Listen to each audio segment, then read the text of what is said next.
Hello everyone, welcome to Ipsita healthy living. আমি ইপসিতা আজকে share করব একটা winter special high protein recipe, খুবই নিউট্রিশিয়াস অ্যান্ড খুবই হেলদি। ওয়েট লসের জন্য একটা পারফেক্ট লাঞ্চ বা ডিনার আইটেম এটা হতে পারে। তো আজকে আমি শেয়ার করছি পালক ডালিয়া। একটা কিন্তু টুইস্ট আছে এই রেসিপিটা বানানোর জন্যে।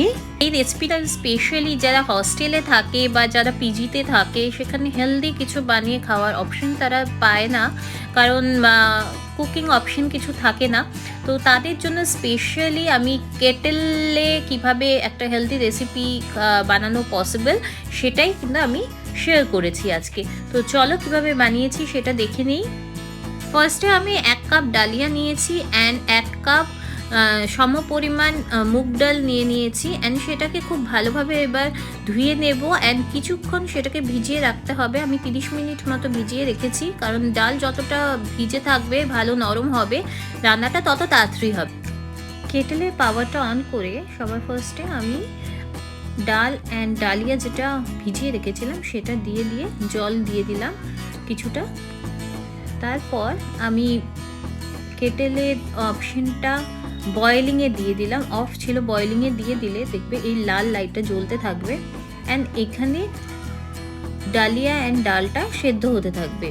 ডালিয়া যতটা নিয়েছি 2 কাপ মতো ডালিয়া ডাল মিলিয়ে, সো আমি আরও 2 কাপ ফার্স্টে জল দিলাম। ফার্স্টে অনেকটা জল দিইনি, তাহলে ফুটে উঠবে অনেকটা, সেই কারণে 10 থেকে 15 মিনিট লাগবে ডালিয়া অ্যান্ড ডালটা সেদ্ধ হতে। দেখো সেদ্ধ হয়ে গেছে। এবার অন্য একটা বোলের মধ্যে বয়েল ডালিয়া অ্যান্ড ডালটাকে তুলে রাখলাম। কেটেলটাকে ভালো করে ধুয়ে এবার মশলাটা তৈরি করে নেব। তার জন্য আমি দিচ্ছি 1 টিস্পুন অয়েল, তার মধ্যে 1/3 টিস্পুন গোটা জিরে ফোড়ন দিয়েছি, তার মধ্যে 2টো কাশ্মীরি রেড চিলি ফোড়ন দিয়েছি, 1/3 টিস্পুন আমি রসুন কুচি করে তাই সেটাকে একটু ভালো করে নাড়িয়ে নিচ্ছি। এর মধ্যে 1 টেবিল স্পুন পেঁয়াজ কুচি দিয়ে ভালো করে নাড়িয়ে নেব যতক্ষণ না পেঁয়াজের কালারটা চেঞ্জ হতে। তার মধ্যে একটু আদা কুচি দিয়ে আরও ভালো করে একটু এটাকে নাড়িয়ে নিতে হবে যতক্ষণ না একটু কালার চেঞ্জ হচ্ছে অ্যান্ড স্মেলটা বেরোচ্ছে। তার মধ্যে একটা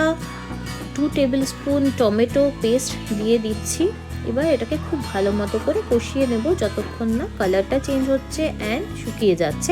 তারপরে আমি 1/3 টিস্পুন জিরে গুঁড়ো, 1/3 টিস্পুন হলুদ গুঁড়ো অ্যান্ড 1/3 টিস্পুন লঙ্কার গুঁড়ো দিয়ে এবার আবার ভালো করে কষিয়ে নেব। নিচে একটু লেগে যেতে পারে কারণ অয়েলটা খুব কম ইউজ হয়েছে, সে কারণে একটু জল দিয়ে আবার ভালো করে মশলাটাকে কষিয়ে নিচ্ছি।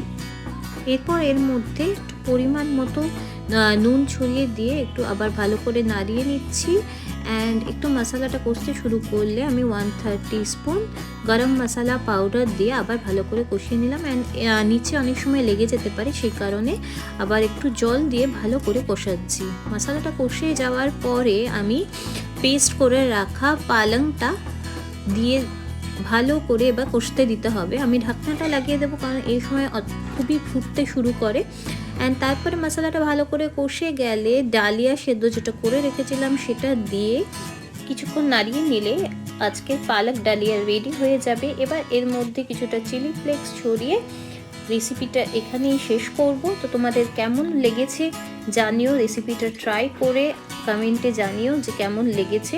তো আমার রেসিপি যদি তোমাদের ভালো লেগে থাকে তাহলে শেয়ার করো, লাইক করো অ্যান্ড চ্যানেলটা কিন্তু সাবস্ক্রাইব করো।